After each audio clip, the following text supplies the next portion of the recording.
నేను ఒక మాట చెప్పిన మంత్రికి, శ్రీహరి పోయి రైతులతోనే మాట్లాడు, అడుగు వాళ్ళను, ఏమడుగుతారో చెప్పమని. అడిగింది ఇద్దామని చెప్పిన.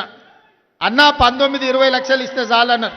19 కాదు, ఎకరాకి 20 లక్షల ప్రకారం ఇద్దాము, ఏ రైతు కూడా నష్టం జరగనియొద్దు అంటే మా శ్రీహరి గారు పోయి రైతులతో కూర్చొని మాట్లాడి 96% రైతులను ఒప్పించి భారతదేశ చరిత్రలోనే సొంత భూమిని కన్న తల్లిలాగా భావించే మా రైతులు 96% మేము భూమి ఇస్తున్నామని సంతకాలు పెట్టి కాగితాలు ఇస్తే మొన్నటి కేబినెట్లో ఎకరాకి 20 లక్షల రూపాయల రక ఇవాళ నష్టపరిహారం మక్తల్ నారాయణపేట కొడంగల్ ప్రాజెక్టుకు మనం మంజూరు చేసుకున్నాం.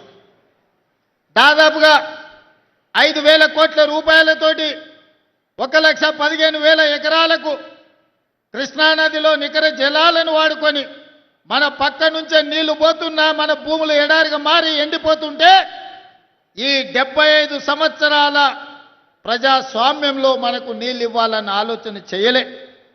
అందుకే ఈనాడు రైతులను కష్టపెట్టకుండా రైతులకు నష్ట పరిహారాన్ని వాళ్ళు అడిగినంత ఇచ్చి ఈనాడు భూసేకరణ చేసి పనులు ప్రారంభించుకుంటున్నాం. నాకు నిజంగా జీవితంలో ఒక గొప్ప సంతోషకరమైన వార్త, మక్తల్ నారాయణపేట కొడంగల్ ఎత్తిపోతల పథకాన్ని ఇక పనులు మొదలు పెట్టుకోబోతున్నాం. నేను మా రైతాంగ సోదరులకు ఒక మాట చెప్పదలుచుకున్నా. కుట్రలు చేసేటోడు ఉంటాడు, కాళ్ళలో కట్టెలు పెట్టేటోడు ఉంటాడు, నల్లి కుట్లోళ్ళు ఉంటారు, నల్లి కుట్టినట్టే కుట్టి మంచంలో దాచుకుంటారు. మనం ఇప్పుడు గిన చేసుకోకపోతే ఇక జీవితంలో ఎన్నడూ రాదు. 2014 నాడు వచ్చిన 69 జీవో 2024 వరకు అది ఎక్కడనో పాతాళానికి తొక్కివేయబడ్డది. మళ్ళీ మనకు అవకాశం వస్తేనే తెర మీదకి వచ్చింది. ఈనాడు 69 జీవో ద్వారా మక్తల్ నారాయణపేట కొడంగల్ నియోజకవర్గానికి నీళ్లు తెచ్చుకునే అవకాశం వచ్చింది.